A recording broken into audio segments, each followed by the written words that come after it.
আপনাদের যদি এই মাছগুলো লাগে আপনারা অবশ্যই যোগাযোগ করে নিতে পারবেন। ফোন নাম্বার দেওয়া থাকবে ডিসক্রিপশনে। আর যোগাযোগ করতে আপনারা আসবেন গাজীপুর শ্রীপুর মাওনা চৌরাস্তা।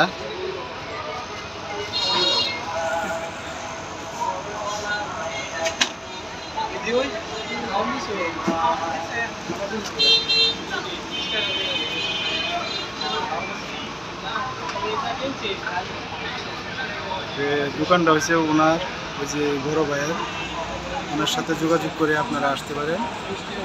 ফোন নাম্বারে কল দিলে আপনারা ওনার সাথে কথা বলতে পারেন।